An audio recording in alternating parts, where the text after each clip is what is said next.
Today we are beginning our 2 mark session for the exams, subject biochemistry. So let's our first question be. First is define redox potential. सबसे पहला question जो है वो हम देखते हैं रेडॉक्स पोटेंशियल क्या होता है।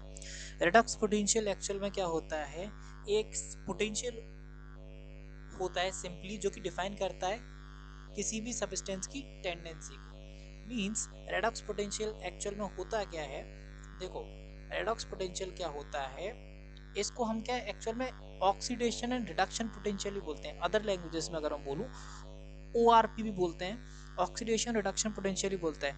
ये क्या करता है, ये बताता है कि कोई भी सब्सटेंस जो है इलेक्ट्रॉन को कितनी इजीली गेन या लूज कर रहा है किसी भी इलेक्ट्रॉन्स को। ठीक है, क्या टेंडेंसी बताता है, गेन और लूज ऑफ इलेक्ट्रॉन की टेंडेंसी बताता है। ठीक है,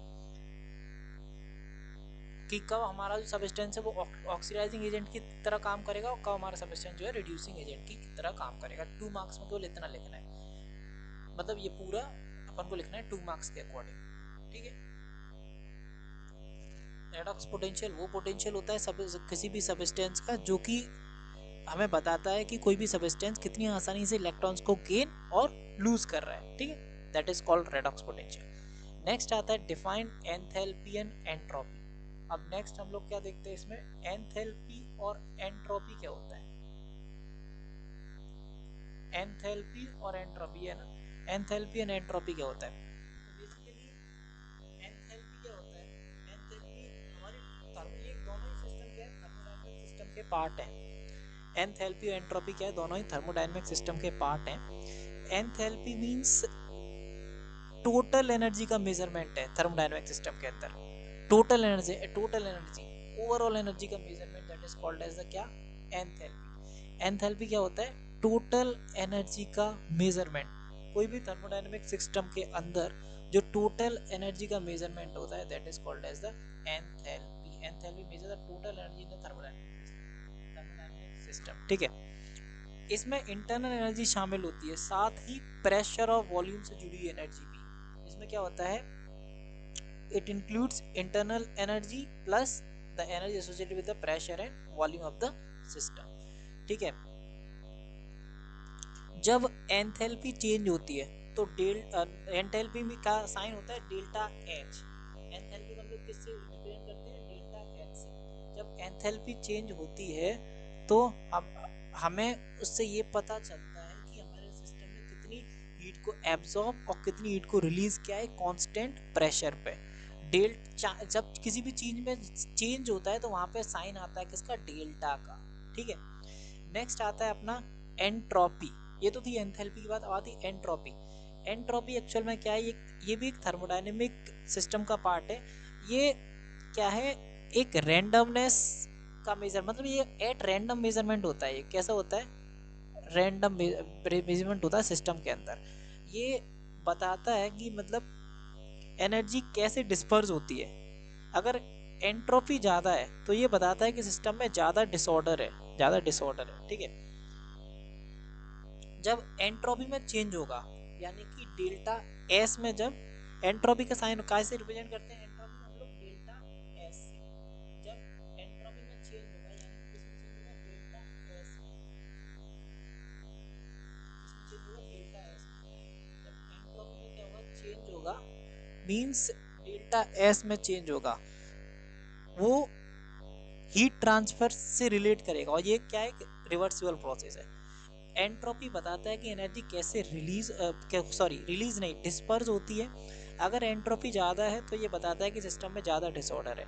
एंट्रोपी में जो चेंज है यानी कि डेल्टा एस है, उसका रिलेशन कैसे है, डायरेक्टली रिलेशन उसका हीट ट्रांसफर से होता है, जो कि एक रिवर्सिबल प्रोसेस है। कैसी प्रोसेस है, रिवर्सिबल प्रोसेस है। ठीक है, नेक्स्ट आता है glycogenolysis.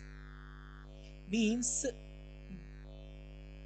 The breakdown of glycogen into glucose, glycogen का ग्लूकोज में टूटना, इसको बोलते हैं क्या, लाइसिस। यहाँ वर्ड आ गया ना, मीन्स होता है क्या, टूटना।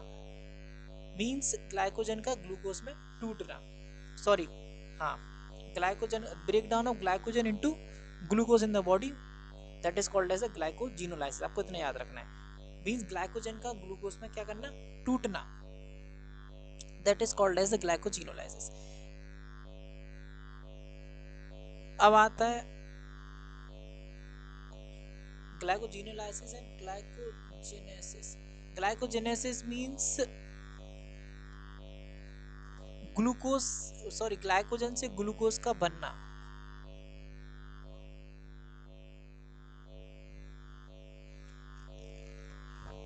The synthesis of glycogen from glucose molecule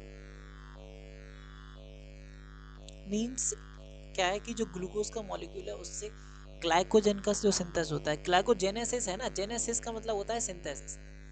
सिस ऐसे जिस टर्म्स लग जाते हैं इसका मतलब ऑटोमेटिकली सिंथेसिस होता है. जैसे कई अपन वैसे और भी टर्म्स है जहाँ पे जेनेसिस ऐसे से लग जाता है, मींस का synthesis means the synthesis of glycogen from glucose. Glucose से ग्लाइकोजन का बनना वो कहलाता है ग्लाइकोजेनेसिस, जो कि for storage primary in the liver and muscles, जो कि कहाँ पे स्टोर रहता है, हमारे लिवर और मसल्स के अंदर. अब आता है what is apo enzyme, holo enzyme और को एंजाइम. एपो आप देखते हैं क्या एपो एंजाइम, होलो एंजाइम और को एंजाइम क्या होते हैं. What is apo enzyme, what is holo enzyme, what is को एंजाइम. एपो एंजाइम क्या होता है, कोई भी एंजाइम का प्रोटीन पार्ट जो कि क्या रिक्वायर करता है, कोफैक्टर लाइक कोएंजाइम, मेटालाइंस एक्टिव होने के लिए, that is called apo enzyme. Holo enzyme means complete active enzyme जिसके अंदर भी एक एपो एंजाइम होगा प्लस एक उसका कोफैक्टर होगा. कोएंजाइम क्या होगा, नॉन प्रोटीन ऑर्गेनिक मॉलिक्यूलर जो एंजाइम के साथ जुड़ा होगा, that is called as a coenzyme. And the next is iso enzyme. Iso enzyme means एक enzyme different form of an enzyme that catalyze the same reaction but different properties. मतलब reaction तो वो same कर रहा है, enzyme same है लेकिन उसके अलग अलग जगह पे अलग अलग फॉर्म है, that is called as iso enzyme. Iso means same, isozyme भी हम लोग बोलते हैं. अब नेक्स्ट आता है define essential and non essential amino acids with example. This is important question, ये आ सकता है. Essential and non essential amino acids क्या होता है. जो एसेंशियल अमीनो एसिड क्या है, जिसको हमारी बॉडी में नहीं बनते, बॉडी नहीं बनाती इसको, हमको बाहर से लेने पड़ते हैं डाइट के थ्रू. इसका एग्जांपल है valine, lysine, methionine, leucine etcetera. Non essential जो कि बॉडी के द्वारा बनाए जाते हैं, for example alanine, glutamic acid, aspartic acid etcetera. Next आता है define urea cycle and its importance. Urea cycle क्या है, एक बायोकेमिकल रिएक्शन है जो कि लिवर के अंदर होती है, जो अमोनिया को यूरिया में बदलती है, यानी कि टॉक्सिक सब्सटेंस को लेस टॉक्सिक सब्सटेंस में बदलती है, जिससे कि वो आसानी से यूरिन के थ्रू एक्सक्रीट हो जाए. इसका इंपॉर्टेंस क्या है, अमोनिया की टॉक्सिसिटी को प्रिवेंट करता है, ये prevent ammonia toxicity to the body. Next, urea is a primary excreting nitrogen from the amino acids breakdown. Amino acids के ब्रेकडाउन से क्या करता है, नाइट्रोजन को एक्सक्रीट करने में हेल्प करता है, कौन, यूरिया. ठीक है, मेटाबॉलिक बैलेंस के लिए एसेंशियल है और टॉक्सिसिटी को प्रिवेंट करता है. ठीक है, नेक्स्ट आता है define enzyme inhibition and enzyme regulation. Enzyme inhibition क्या होता है, यहाँ पे ऐसी प्रोसेस जहाँ पे एक इनहिबिटर बाइंड हो जाती है एंजाइम से, सबस्ट्रेट को ना बाइंड करके एक इनहिबिटर मॉलिक्यूल बाइंड हो जाता है, that is called as enzyme inhibitor. ठीक है, ये कॉम्पिटिटिव भी हो सकता है, नॉन कॉम्पिटिटिव भी हो सकता है, इरेगुलर इरिवर्सिबल भी हो सकता है, कैसा भी हो सकता है. ठीक है, एंड एंजाइम रेगुलेशन मींस जो एंजाइम की एक्टिविटी को रेगुलेट करता है. ठीक है, that is called as enzyme regulation. Next आता है व्हाट इज ट्रांसएमिनेशन. अब यहाँ पे हम लोग देखते हैं ट्रांसएमिनेशन क्या होता है. ट्रांसएमिनेशन एक्चुअल में क्या होता है, ट्रांसएमिनेशन एक्चुअल में क्या होता है, ट्रांसएमिनेशन एक बायोकेमिकल रिएक्शन है. कौन सी रिएक्शन है, बायोकेमिकल रिएक्शन. कौन सी रिएक्शन है, बायोकेमिकल रिएक्शन है. इसमें क्या होता है, एक अमीनो एसिड का NH2 ग्रुप, एक अमीनो एसिड का NH2 ग्रुप, NH2 यानी कि अमीनो ग्रुप, ये NH2 लिखा हुआ है ना, ये NH2 ग्रुप यानी कि अमीनो ग्रुप, कोई भी एक अमीनो एसिड का अमीनो ग्रुप एक कीटो ग्रुप को ट्रांसफर हो जाता है, एक कीटो ग्रुप को ट्रांसफर हो जाता है, transferred from amino acid to a keto acid, यानी कि जो अमीनो ग्रुप है वो कीटो ग्रुप को ट्रांसफर हो जाता है, जिससे क्या होगा, जिससे एक नया अमीनो एसिड प्लस एक नया कीटो एसिड बन जाता है. इससे क्या होता है, एक नया अमीनो एसिड और एक नया कीटो एसिड बन जाता है. ठीक है, ये चीज है. द नेक्स्ट क्वेश्चन अब क्या है, define HMP shunt and electron transport chain, etc और एचएमपी शंट क्या होता है। एचएमपी शंट को हम लोग ट्रिपल पी बोलते हैं, ट्रिपल पी, ठीक है। और इसका फुल फॉर्म क्या है, हेक्सोस मोनोफॉस्फेट शंट। और ट्रिपल पी का क्या है, पेंटोस फॉस्फेट पाथवे। इसमें क्या एचएमपी में क्या होता है, ये क्या है, ये एटीपी बेसिकली कम बनाता है, पर ये दो चीजें बनाता है। एटीपी बेसिकली कम बनाता है, लेकिन ये दो चीजें बनाता है। पहला एनएडीपीएच, दूसरा राइबोस 5 फॉस्फेट। एनएडीपीएच क्या करता है, NADPH basically fatty acid synthesis में हेल्प करता है, और उसके अलावा अपने कोलेस्ट्रॉल सिंथेसिस में भी हेल्प करता है एनएडीपीएच। और उसके अलावा इसका एक और जो काम है वो है फ्री रेडिकल्स के डिफेंस मैकेनिज्म में भी ये क्या करता है, हेल्प करता है। नेक्स्ट आता है राइबोलोज 5 फॉस्फेट। बेसिकली एनएडीपीएच और पेंटोस फॉस्फेट और न्यूक्लियोटाइड इसमें इसको हम लोग क्या राइबोलोज 5 फॉस्फेट बोलते हैं। और ये क्या करता है, हमारे न्यूक्लियोटाइड सिंथेसिस में हेल्प करता है, यानी कि डीएनए आरएनए बनाने में हेल्प करता है। कौन, एचएमपी शंट की जो दो चीजें बनाता है ना एचएमपी शंट, वो दो चीजें, ठीक है। पहला बनाता है क्या, एनएडीपीएच, दूसरा बनाता है राइबोस 5 फॉस्फेट या फिर ribose 5 phosphate and pentose for nucleotide. पहला बनाता है एनएडीपीएच जो कि बायोसिंथेसिस और एंटीऑक्सीडेशन डिफेंस में और अपने कोलेस्ट्रॉल सिंथेसिस में और अपने फैटी एसिड सिंथेसिस में हेल्प करता है। दूसरा आता है क्या, न्यूक्लियोटाइड्स, डीएनए आरएनए सिंथेसिस, ठीक है। और ये कहाँ पे होता है, मेनली लिवर और एडिपोज टिश्यू में, ठीक। कहाँ पे होता है ये, mainly liver and adipose tissue में। नेक्स्ट आता है etc, electron transport chain. HMP shunt और इलेक्ट्रॉन ट्रांसपोर्टेशन दो। इलेक्ट्रॉन ट्रांसपोर्ट चेन क्या होता है, basically electron transport chain mitochondria के अंदर एक प्रोसेस है किसके अंदर, माइटोकॉन्ड्रिया के अंदर। इलेक्ट्रॉन ट्रांसपोर्ट चेन माइटोकॉन्ड्रिया के अंदर एक प्रोसेस है जिसमें NADH और FADH2 अपने इलेक्ट्रॉन्स देते हैं। NADH और FADH2 अपने इलेक्ट्रॉन्स देते हैं, ठीक है, जिससे कि एनर्जी जनरेट हो जाए, ठीक है। किस चीज के लिए, टू जनरेट एनर्जी। किस चीज के लिए देते हैं, टू जनरेट एनर्जी। इलेक्ट्रॉन के फ्लो से एटीपी बनती है और ऑक्सीजन लास्ट में इलेक्ट्रॉन लेकर वाटर बनाता है। इलेक्ट्रॉन के फ्लो से क्या बनती है, एटीपी बनती है, एटीपी बनती है ना। और फिर लास्ट में क्या होता है, इलेक्ट्रॉन लेकर ऑक्सीजन जो है लास्ट में इलेक्ट्रॉन लेकर क्या बनाता है, वाटर बनाता है, that is called as ETC, ठीक है। अब सीएमपी क्या होता है, CAMP, CMP एक्चुअल में क्या है, एक सिग्नलिंग मॉलिक्यूल होता है। कौन होता है, सिग्नलिंग मॉलिक्यूल कौन होता है, CAMP। What is CMP actual में एक कौन होता है, सिग्नलिंग मॉलिक्यूल।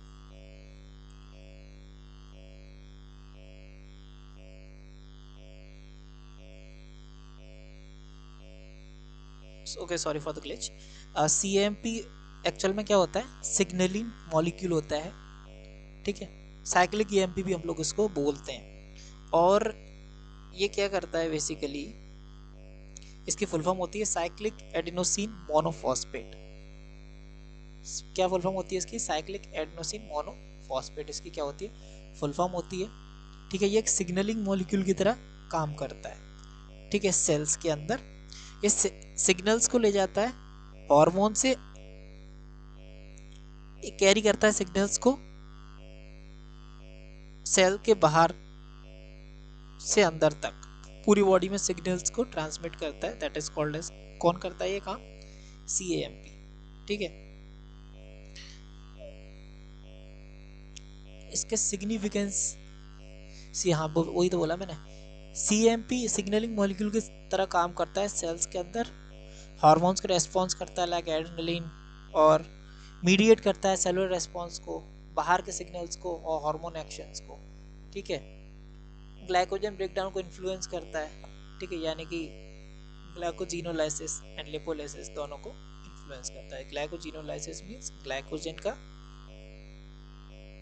टूटना और लिपोलाइसिस में लिपिड्स मॉलिक्यूल का टूटना। नेक्स्ट आता है फॉस्फोलिपिड। लिपिड के साथ अगर कोई फॉस्फेट ग्रुप अटैच हो गया that is called as the phospholipid. इसके एग्जांपल क्या है? इसमें क्या लिख सकते हैं फॉस्फोलिपिड्स में? The lipid with a phosphate group a major component cell. Phospholipid क्या होती है? एक सबसे मेजर कंपोनेंट होता है सेल मेम्ब्रेन का। सेल मेम्ब्रेन काय की बनी होती है? फॉस्फोलिपिड की बाइलेयर की, जिसमें क्या होता है कुछ इस तरीके का स्ट्रक्चर होता है, इसमें हाइड्रोफिलिक हेड होता है और ये टेल होती है, कुछ इस तरीके की ये स्ट्रक्चर कुछ ऐसी बनी हुई होती है दोनों, फिर ये इस साइड से भी ऐसे कुछ होती है, ये फॉस्फोलिपिड होती है। ठीक है, सेल मेम्ब्रेन का बहुत ज़्यादा इंपॉर्टेंट कंपोनेंट होता है कौन?